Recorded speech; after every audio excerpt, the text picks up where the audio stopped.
매일 성경 묵상을 돕는 해설 가이드입니다. 안녕하세요. 묵상 코치입니다. 함께 읽고 나눌 말씀은 요한복음 10장 1절에서 21절까지 말씀입니다.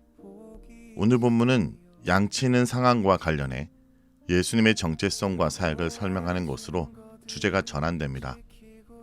전체적으로 9장의 기적 사건을 배경으로 합니다. 오늘 본문의 내용은 셋으로 구분할 수 있습니다. 1절에서 6절은 양우리에 대한 비유입니다. 양우리의 문과 목자와 양과 도둑에 대한 내용을 담고 있습니다. 7절에서 18절은 비유에 대한 구체적인 설명입니다. 그리고 19절에서 21절은 예수님의 가르침에 대한 사람들의 반응입니다. 1절에서 6절은 양우리와 관련한 예수님의 비유입니다. 예수님이 목양과 관련한 비유로 사람들을 가르치십니다. 두 가지 소재를 소개합니다. 하나는 문에 대한 비유입니다.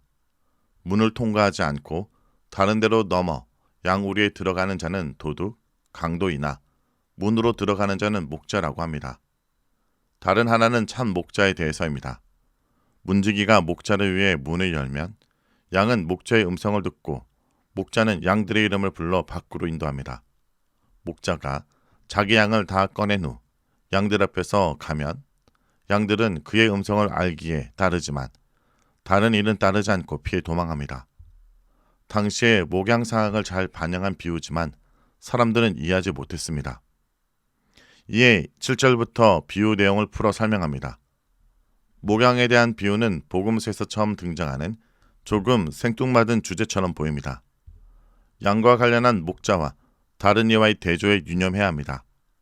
구약에서 양과 목자는 이스라엘과 하나님, 백성과 지도자의 관계를 상징했는데 예수님의 이 비유도 종교 지도자들과 자신을 대조하기 위한 것입니다. 초막절 사건을 보면 종교 지도자들은 일반 백성에게 고압적이었고 예수를 메시아로 고백하면 출교하기로 결의해서 사람들이 그들을 무서워했습니다. 특히 맹인, 거린처럼 신체적, 사회적 약자에게는 더 잔인했습니다. 에스겔 34장 1절에서 6절에서 하나님의 진노의 대상으로서 자기들만 배부르고 보살핌이 필요한 백성들을 외면하며 포악으로 행하는 이스라엘 목자들의 상황과 유사합니다. 예수님은 당시 종교 지도자들의 모습을 보고 지도자들에 대한 심판과 백성을 향한 사랑, 메시아를 통한 회복이 담긴 에스겔 34장의 성취를 전하고 있는지 모릅니다. 그렇다면 예수님의 가르침의 대상은 바리새인들을 비롯한 종교 지도자들 및 같이 있던 일반 유대인들로 볼 수 있습니다. 특히 예루살렘과 주변 지역 유대인들이 대상일 것입니다. 갈릴리 사람들은 초막절 이후 갈릴리로 돌아갔을 것입니다. 7절에서 10절은 양우리의 문에 대한 설명입니다. 이해하지 못한 사람들을 위해 예수님이 비유를 설명합니다. 먼저 문에 대해서입니다. 1절에서 2절에 문은 양과 관련하여 도둑, 강도와 목자를 구분하는 기준입니다. 문을 통해 우리에 들어가는 자만 목자이고 그렇지 않으면 도둑, 강도입니다. 예수님은 자신이 그 문이라 말합니다. 자신보다 먼저 온 자, 곧 자신을 통해 양들에게 가지 않는 자는 도둑, 강도라고 말합니다. 예수님보다 먼저 온 자는 세례 요한을 포함해 구약 예언자들을 말하는 것이 아니라 양을 약탈하고 착취하는 자들을 말합니다. 세례 요한과 구약의 예언자들은 메시아 예수를 증거했다는 점에서 3절의 문지기, 곧 목자 예수를 위해 문을 열어주는 존재들로 생각할 수 있습니다. 예수님보다 먼저 온 자는 문을 통과하지 않고 들어온 자라는 의미이며 예수님과 상관없이 양들에게 접근하는 자들입니다. 예수님을 죽이려 했던 종교 지도자들을 지칭할 것입니다. 그러면 왜 문을 통과해야 할까요? 도둑으로부터 보호를 받을 수 있기 때문입니다. 도둑은 양을 훔쳐 멸망시키려고 우리에 들어가려 하지만 문은 그 침입을 막아주기에 그 문으로 들어가면 구원을 얻게 됩니다. 뿐만 아니라 문을 통해 안전하게 들어가고 나면서 꼴을 얻게 되기에 문은 양이 살아가는 데 필요합니다. 이 설명 역시 비유입니다. 이런 가르침을 구원과 관련한 또 다른 상징으로 해석한다면 예수님의 문이라는 것은 구원의 시작과 가정에 관련해 그를 통해 죄와 심판과 죽음이 있는 어둠의 영역에서 빛의 하나님 나라로 이동할 수 있고 새 언약 관계를 통해 새 생명을 얻을 수 있다는 말입니다. 아울러 구원 이후의 삶에서도 예수님은 하나님의 은혜와 진리를 드러내는 계시자이기에 그를 통해 어둠의 영향력에서도 보호를 받을 수 있고 하나님과 관계 안에서 지속적으로 풍성함을 누릴 수 있습니다. 예수님은 이 내용을 자신이 온 것은 양으로 생명을 얻게 하고 더 풍성히 얻게 하라는 것으로 묘사합니다. 그는 종교 지도자들과 다르게 구원의 시작과 이후의 모든 과정의 열쇠를 진 존재입니다. 11절에서 18절은 선한 목자에 대한 설명입니다. 비유에 대한 예수님의 또 다른 설명입니다. 이번에는 3절에서 5절에 말한 목자에 대해서입니다. 7절처럼 나는 무엇이다 라는 표현으로 자신을 선한 목자로 묘사하고 이에 세 가지 내용으로 그 모습을 부연합니다. 첫째, 예수님은 자기들을 위해 목숨을 버립니다. 고용된 일꾼은 자기 양들이 아니기에 그들을 사랑하지 않으며 이리가 오면 자기는 도망가서 양들을 죽게 하지만 선한 목자는 자기 양들을 위해 목숨을 버리기까지 사랑합니다. 양들은 예수님을 믿는 사람들을 의미하고 목숨을 버리는 것은 십자가 사역을 말합니다. 예수님이 현재 자신을 믿는 사람들의 온전한 구원을 위해 십자가 사역을 수행할 것이라는 말입니다. 십자가 사역은 모든 사람의 죄 문제와 어둠에서의 해방과 하나님과의 새 언약 관계를 담고 있는 구원 과정의 핵심입니다. 예수님의 공생의 사역을 통해 그를 믿는 자는 사역의 끝에 있는 십자가로 구원의 온전함을 본격적으로 경험하기 시작할 것입니다. 이런 면에서 예수님의 십자가는 자기를 믿는 사람들을 향한 최고의 사랑입니다. 둘째, 예수님은 자기 양들과 좋은 관계성을 갖고 있습니다.